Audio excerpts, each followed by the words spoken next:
Bonjour à tous et bienvenue dans cette nouvelle vidéo. Alors aujourd'hui je vous fais cette petite vidéo pour que l'on voit ensemble les différentes passerelles de paiement qui sont acceptées sur Shopify. Donc Shopify vous permet d'accepter vos paiements via G2A Pay, Alipay qui est le système de paiement d'AliExpress, vous avez Amazon Pay, Coinbase, Stripe et PayPal qui sont les deux plus connus et les deux plus utilisés. Donc dans cette vidéo on va réellement se focus sur Stripe et PayPal. Je vais vous donner mon retour d'expérience par rapport à ces deux plateformes de paiement puisque elles ont toutes les deux leurs avantages et leurs inconvénients. Vous verrez aussi comment est-ce que PayPal m'a littéralement entubé de 40 000 euros au cours de cette année. Donc je vais vous donner un peu les erreurs et les pièges à éviter.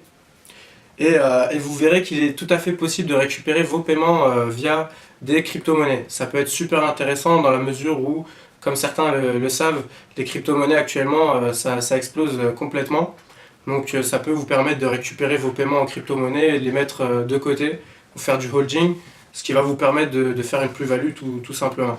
On va voir aussi qu'il est primordial de faire attention aux moyens de paiement que vous avez sur votre business manager. Ça peut vous causer des soucis, donc je vais vous donner un peu les erreurs que moi j'ai faites et que vous pourrez éviter plutôt. Et pour revenir à Stripe et PayPal, je vais vous donner les avantages et les inconvénients. Donc sur Stripe, ce que je peux apprécier sur Stripe, ça va être le fait que Stripe, contrairement à PayPal, vous n'aurez pas forcément besoin, votre client plutôt n'aura pas besoin d'avoir un compte chez Stripe pour pouvoir récupérer le paiement. Vous avez tout simplement besoin de l'empreinte bancaire, contrairement à PayPal où votre client va devoir avoir un compte chez PayPal pour pouvoir payer sur votre plateforme. Donc PayPal peut être un frein, si vous avez seulement PayPal sur votre plateforme sur Shopify, ça peut être un frein à votre client qui arrive et qui veut acheter son produit mais qui n'a pas PayPal. Ça lui fait une étape en plus, il doit s'identifier, se login, ça peut donner un frein à la vente. Donc sur ce point de vue-là, je préfère littéralement Stripe. Maintenant, Stripe, une fois que votre client a payé, vous allez devoir attendre au moins 7 jours avant de pouvoir récupérer les fonds.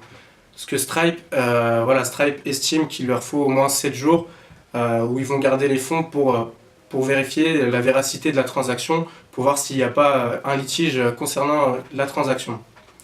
Contrairement à PayPal, où PayPal, vous allez vraiment pouvoir récupérer vos fonds au bout de 48 heures. Donc ça peut être très intéressant, surtout du point de vue de liquidité. Si vous avez besoin de liquidité et que vos fonds sont bloqués sur Stripe, ça peut être embêtant, surtout si vous avez besoin, pour certains, de payer vos produits sur AliExpress et que vous manquez de liquidité. Parce que voilà, le dropshipping, c'est un business qui peut être facilement scalable.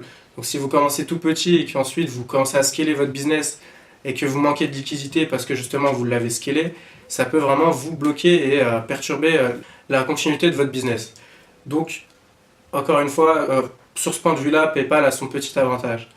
Mais néanmoins, il faut faire attention, surtout pour les personnes qui viennent de s'inscrire sur PayPal. Le problème avec PayPal, c'est qu'au début, vous allez avoir, il me semble, il faut que je revoie, mais il me semble sur PayPal, vous allez être bloqué pendant 60 jours. Vous allez avoir un compte qui va être bridé. Donc qu'est-ce qui va se passer? PayPal va tout simplement geler vos liquidités sur PayPal en attendant une soixantaine de jours pour vérifier s'il n'y a pas de litige. Donc PayPal font en sorte de geler les fonds puisque vous êtes pour eux un nouveau marchand, un nouveau utilisateur. Donc ils ne savent pas réellement si vous êtes quelqu'un de sérieux, si vos services sont convenables. Donc ce qu'ils font, c'est qu'ils gardent votre argent. Ça peut vraiment pénaliser votre business. Et ça peut vraiment vous bloquer dans la mesure où si vous avez besoin, encore une fois, de votre argent et que vous ne pouvez pas le récupérer, ça peut être un réel frein sur votre business. Donc là, pour le coup, Stripe a réellement son avantage puisque Stripe bloque les fonds, certes, pendant 7 jours, mais vous n'avez pas de compte qui est bridé à l'ouverture. Donc ça peut être réellement un gros avantage. Pour ma part, si vous ouvrez une boutique, commencez par ouvrir Stripe avant même de commencer à installer PayPal.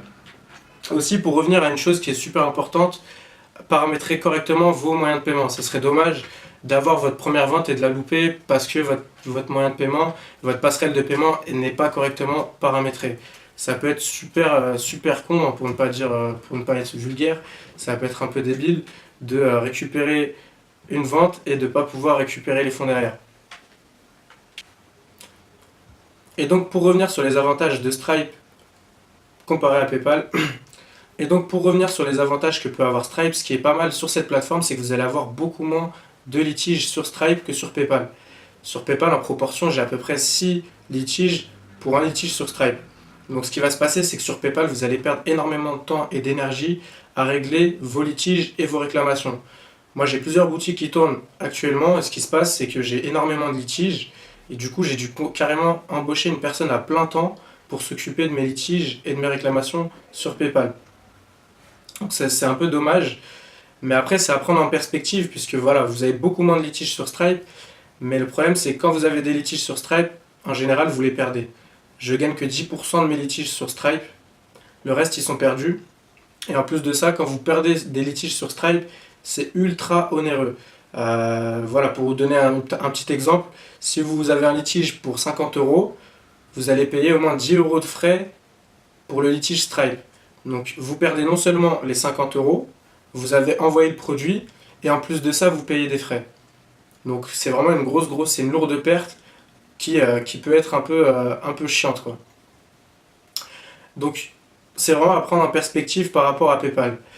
Après, si je peux aussi donner un avantage à PayPal, c'est que sur PayPal, ce qui est pas mal, c'est que vous allez pouvoir contacter le support directement au téléphone. Si vous avez un souci, si vous avez un problème, vous pouvez directement les appeler sur leur numéro et avoir le support francophone directement au téléphone.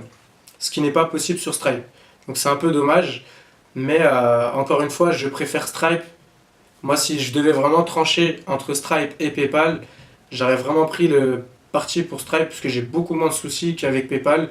Et c'est pour vous dire, actuellement, j'ai complètement sur mes boutiques enlevé PayPal puisque ça me ramenait trop de soucis. Je devais non seulement payer la personne, j'avais tout le temps des problèmes. Je devais tout le temps les appeler au téléphone puisque à un moment donné, j'ai eu un problème sur le checkout. Ce qui s'est passé aussi sur PayPal, c'est que quand vous voulez augmenter votre panier moyen, ce que vous allez faire, c'est que vous allez rajouter une application qui s'appelle One Click Upsell. One Click Upsell, ça va vous permettre tout simplement de rajouter des upsells, donc une vente additionnelle à votre commande. Et donc ce qui se passe avec One Click Upsell, c'est que la personne, une fois qu'elle a commandé, vous pouvez lui proposer un produit complémentaire et elle a juste à cliquer sur oui. Et là, directement, Stripe débite votre client pour récupérer les fonds. Et le problème sur PayPal, c'est qu'ils n'acceptaient pas forcément cette méthode. Et en plus de ça, j'ai dû me battre avec le support pour pouvoir avoir cette option. Et une fois que l'option a été mise en place, je me suis rendu compte que tout simplement, les personnes devaient remettre leurs identifiants PayPal pour pouvoir être débitées une deuxième fois. Donc il y avait beaucoup moins de conversions sur PayPal que sur Stripe. Donc vraiment ce que j'ai fait, c'est que j'ai tout simplement supprimé PayPal de mes boutiques et je suis resté sur Stripe puisque Stripe vous permet d'avoir One Click Upsell, vous avez beaucoup moins de litiges, vous n'entendez pas parler d'eux, ils vous gèlent jamais les fonds. PayPal sur le long terme, ça peut vite être chiant, ça peut vite être la cause de soucis qui ne sont pas nécessaires. Ce qui m'a aussi embêté et ce qui m'a gravement déplu sur PayPal, c'est que sur PayPal, vous ne pouvez pas faire votre comptabilité clairement et d'une manière transparente. Puisque comme je vous l'ai dit, vous avez beaucoup de litiges, beaucoup de réclamations, et au moment de vouloir faire votre comptabilité pour savoir justement ce qui a été remboursé au client, eh ben, en général, vous n'avez pas accès à toutes ces données, à moins que vous fassiez vraiment litige par litige, réclamation par réclamation. Mais quand vous traitez, je ne sais pas, en moyenne, je peux traiter par boutique 150 commandes. Si vous avez pour les 150 commandes juste 10 litiges sur les 150 commandes, sur le mois, ça vous fait 300 litiges. Vous ne pouvez pas vous amuser à éplucher litige par litige pour savoir si ils ont été gagnés ou perdus. Donc à ce moment-là, je devais, en plus de ça, payer la personne pour qu'elle s'occupe de ça. Et ça m'a vite embêté, hein. Moi, j'ai besoin de pouvoir faire ma comptabilité de manière claire et transparente. Si vous avez un business où votre comptabilité n'est pas claire, bah, pour ma part, vous ne pourrez jamais avoir de bons résultats et vous ne pourrez jamais avoir un visu correct sur ce qui se passe dans votre business. Donc, comme je vous l'ai dit, j'ai tout simplement supprimé PayPal de mes boutiques. Et depuis, bah, c'est beaucoup plus simple comme ça. J'ai non seulement moins de problèmes par rapport aux litiges, aux réclamations. En plus de ça, je ne paye plus la personne pour s'occuper des litiges, des réclamations et de la comptabilité. Et pour revenir à ce que je vous ai dit au début de la vidéo, effectivement, à un moment donné, j'ai eu une nouvelle boutique que j'ai ouverte. Donc ce que j'ai fait, c'est que j'ai ouvert un nouveau compte PayPal, ce qui n'était pas nécessaire. Mais j'ai quand même ouvert un nouveau compte PayPal. Sur ce nouveau compte, puisque la boutique a très bien marché dès le début, j'ai directement scalé mes publicités. Il y a eu de gros revenus qui sont arrivés d'un seul coup. Et PayPal, ils n'ont pas du tout kiffé. Ce qui s'est passé, c'est qu'il y a beaucoup d'argent qui est rentré sans prévenir. PayPal m'ont laissé récupérer, enfin, ils ont récupéré les fonds. On a laissé les fonds atteindre 40 000 euros sur le mois.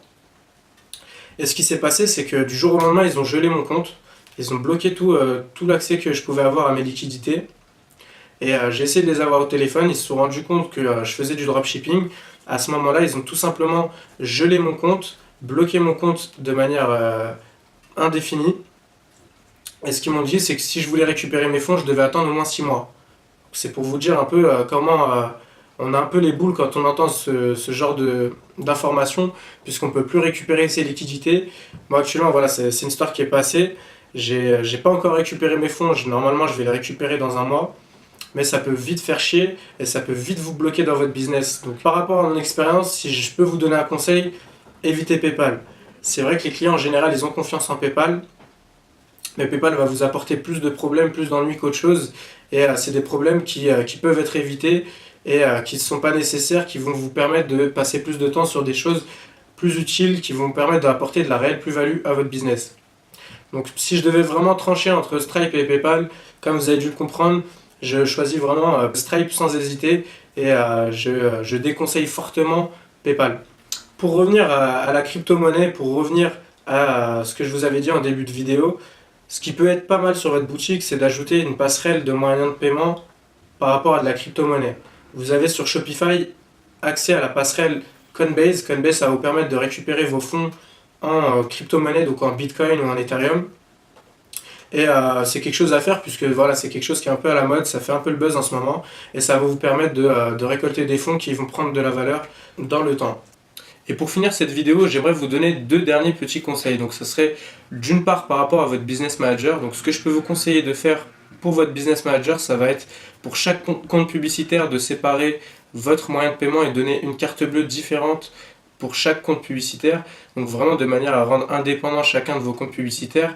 Dans la mesure où si Facebook est amené à bannir un de vos comptes publicitaires pour de multiples raisons, comme par exemple ne pas avoir suivi leur politique publicitaire, ce qui va se passer, c'est que si vous ne le faites pas, Facebook va tout simplement peut-être pouvoir faire le lien entre vos comptes publicitaires et supprimer le compte publicitaire avec la même carte bleue. Donc ce serait dommage de perdre un compte publicitaire comme ça, donc je vous conseille réellement de séparer chacun de vos comptes publicitaires avec une carte bleue différente, ce qui va vous permettre d'éviter tout problème. Le deuxième petit conseil serait par rapport à PayPal. PayPal, vous avez la possibilité d'avoir des commissions à taux dégressif. Donc à partir de 2500 euros de chiffre d'affaires et une fois que vous avez passé aussi les 10 000 euros de chiffre d'affaires, pour chaque palier, vous allez pouvoir descendre les commissions sur PayPal.